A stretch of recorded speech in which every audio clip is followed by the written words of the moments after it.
it's important that the citizens of Pennsylvania kind of get away from the political sound bites and get down into the weeds on what's going on, the numbers, the dollars and cents in this budget.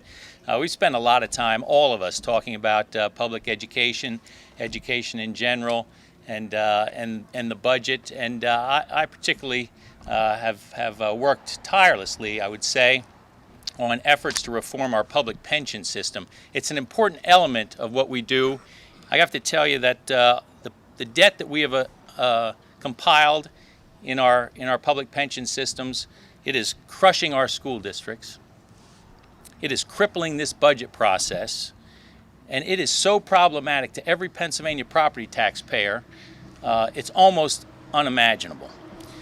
Again, we spend a whole lot of time talking about property taxes in Schuylkill and Dauphin County and in Berks County.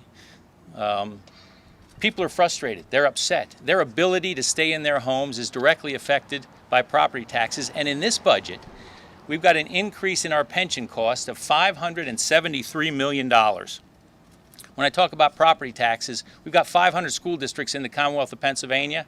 And last year, 157 of those school districts got an exception to raise property taxes above the state index because of the pension increases. You know, when you talk about common sense budgeting, let me talk about common sense. In the private sector, businesses set aside about 2 or 3% of payroll towards retirement benefits for their employees. Over the next few years, we are rapidly approaching 32% of payroll.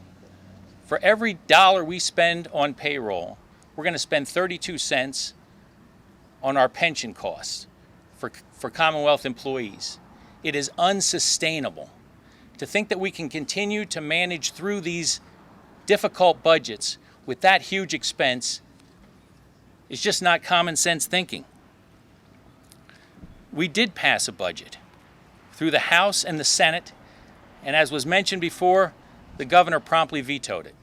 We also passed meaningful pension reform.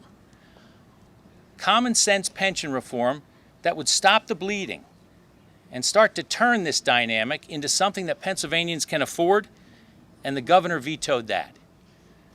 So as we have this discussion and we talk about the dollars and cents, it's important that Pennsylvanians hear the truth, not just political sound bites. And I'm so happy that we've got a group of citizens here that are listening and spreading the message.